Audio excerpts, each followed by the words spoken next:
My name is Tammy Pfeiffer, and I'm the Governor's Education Policy Advisor. I'm honored to be here with you today.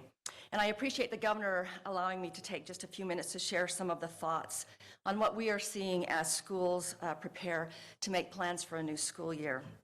I first want to acknowledge the hundreds of parents, teachers, school staff, and community members who have taken the time to contact our office via email, phone calls, texts, and letters. We appreciate you taking the time to share your thoughts with us.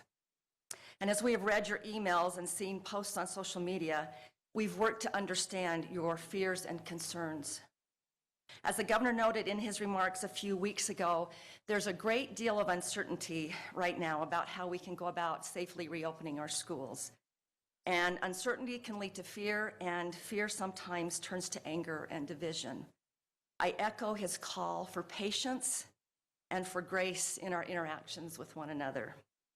McKay Jensen, a local school board member who is grappling with the difficult decision of how to reopen their district school safely, said recently that while we want to deal in absolutes, we're being called upon right now instead to do our best with uncertainty. So today I want to share this message about uncertainty. Amid all of this uncertainty, there are a few things that we are certain of. First, a few months ago, we watched as our educators pivoted in just a matter of days from in-person to online instruction.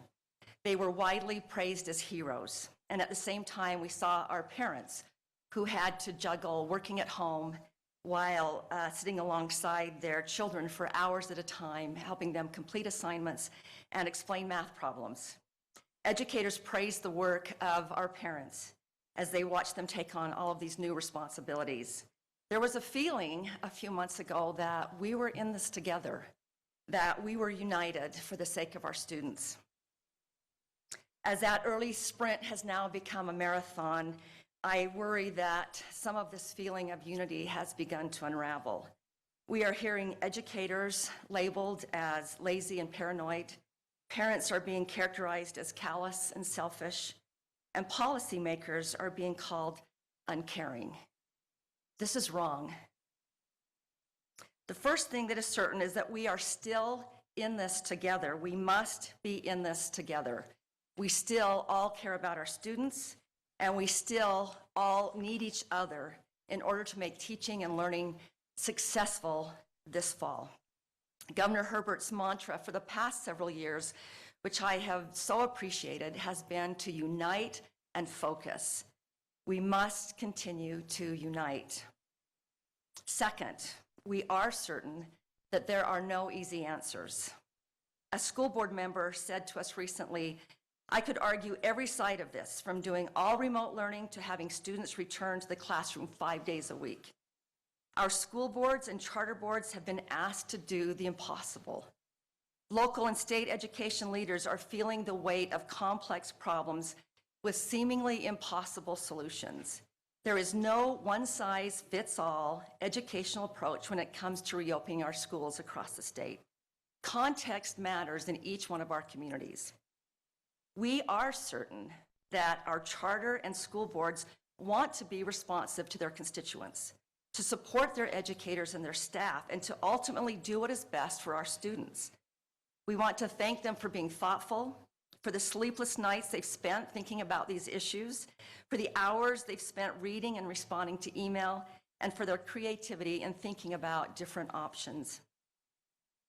Please continue to provide your local charter and school board members with your input, but also understand that if they make a decision that's different than what you've proposed, it doesn't mean that they've disregarded or have not heard your opinion. Just realize that there are a lot of viewpoints that are being expressed at this time that they are being asked to balance. We are certain that whatever decisions are made this week by school boards and charter boards are not going to be the last decisions that they are making as the situation continues to change and evolve. So let's model the problem-solving behavior that we want to see from our students and our own children when they feel frustrated, upset, or afraid. We are certain that they are watching us. We are certain that educators are key to a robust education system. They contribute not only to the academic success of our students, but to their social and emotional well-being. We must provide safe working environments for our educators as we return to in-person instruction. Finally, we are certain that if we choose unity over division, we can move forward in ways that benefit our students, their parents, the families, our staff, and our community. This is hard. It's incredibly hard work. And as a community, we're grappling collectively with one of the most difficult situations that any one of us has ever faced. But we're certain that we can do this. We can choose how we respond and how these challenges shape us. I want to leave you with these words from our students. This is a group of student body presidents from Utah high schools who last April put together a video called Rise Together. It was designed at the time to encourage their classmates as they are experiencing loss and uncertainty during those final weeks of their senior year. I felt like their messages were timely and instructive for us. They included the following. Together means we are all in this together. We can overcome this. Believe in a unified Utah. Keep pushing forward. And finally, let's rise together and stand as one.